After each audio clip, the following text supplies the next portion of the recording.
खूबसूरत बिहार न्यूज़ में आपका स्वागत है। आप लोगों ने देखा होगा जम्मू कश्मीर के कुलगाम में कितनी कायरतापूर्वक आतंकी हमला किया गया, जिसे देखकर पूरे देशवासियों का खून खौल उठा, पूरे देश को झकझोर दिया। आज हमारे साथ बातचीत करने के लिए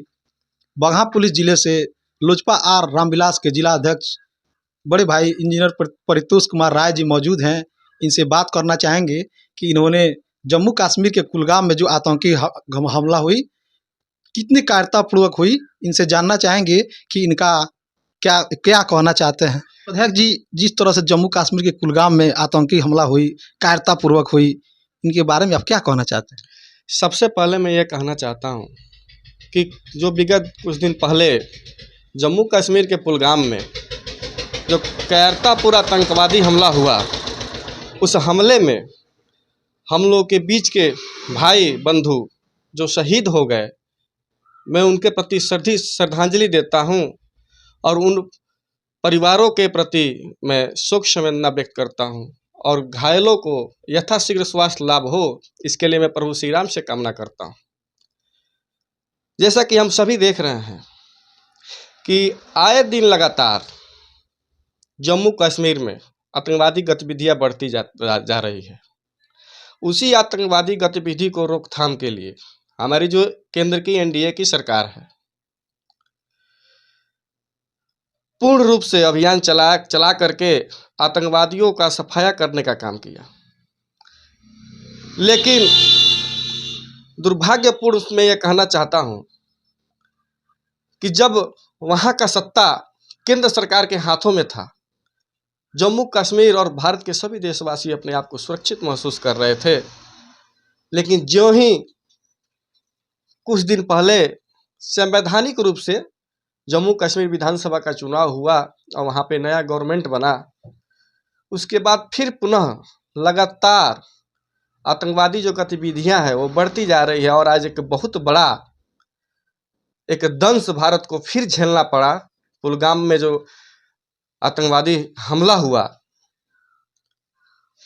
उसके लिए मैं ये जरूर कहना चाहता हूं कि एनडीए की सरकार है,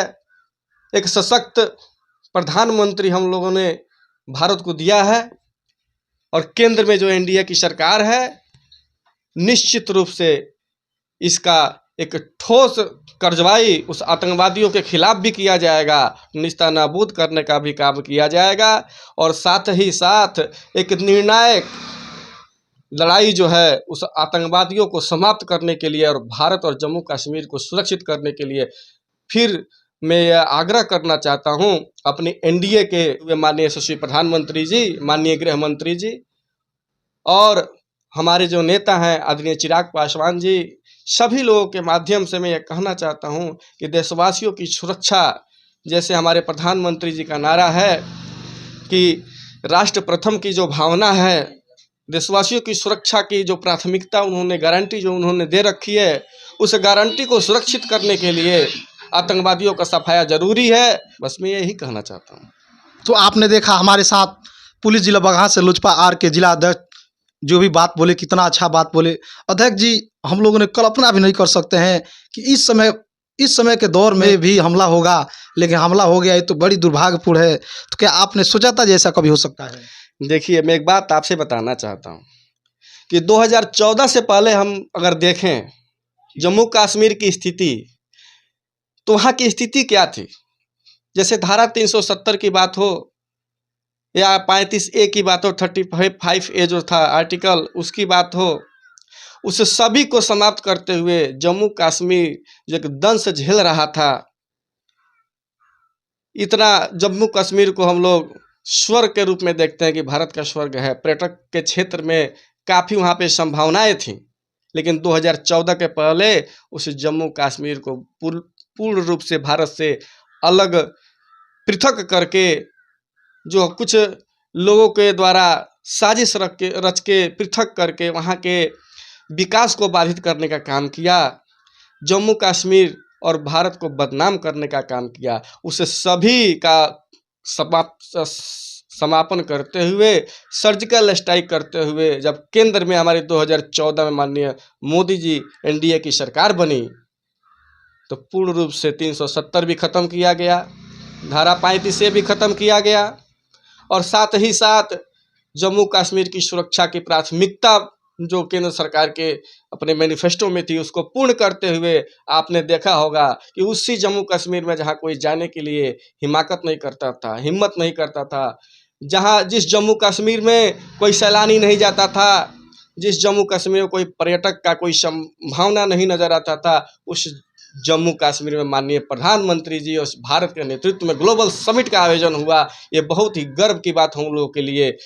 है। और मैं निश्चित रूप से आपसे कहना चाहता हूँ कि घटनाएं हुई हैं, उससे कोई नकारा नहीं जा सकता है, लेकिन अगर घाव हो गया, टीबी हो गया और कैंसर हो गया है ना, तो उसका जो ट्रीटमेंट है थोड़ा सा लंबा चलता है, और उस लंबा ट्रीटमेंट करने में हमारे माननीय प्रधानमंत्री जी मास्टर हैं। तो जड़ से तो उसका ट्रीटमेंट कर दिए हैं, थोड़ा बहुत उफान आ रहा है, उसको भी पूर्ण रूप से समाप्ति करके पुनः कश्मीर को सुरक्षित और भारत को सुरक्षित करने का काम किया जाएगा। लोग आश्वस्त है और साथ ही साथ ये मांग करते हैं कि आगे ऐसा कोई निर्मम हत्या, आतंकवादी गतिविधि अगर हो रही है, आतंकवादी घटना हो रही है तो न हो, इसके लिए सुरक्षा का पूर्ण रूप से इंतजाम किया जाए। हमारे देश के सम्मानित नागरिक सुरक्षित रहें, हमारे देश के जो सम्मानित सेना है जो हम लोग की सुरक्षा के लिए अपनी जान की बाजी लगा करके सीमा पर रक्षा कर रहे हैं, उनके भी सुरक्षा के लिए हमारी जो सरकार है एनडीए की, वो निरंतर तत्पर है।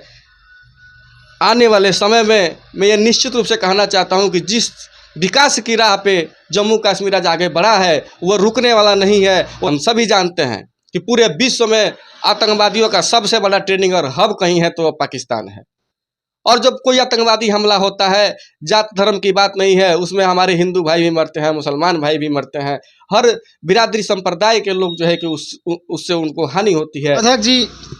ये जिस तरह से आतंकवादी घटना हुआ, 27 निर्दोष नागरिकों की मौत हुई,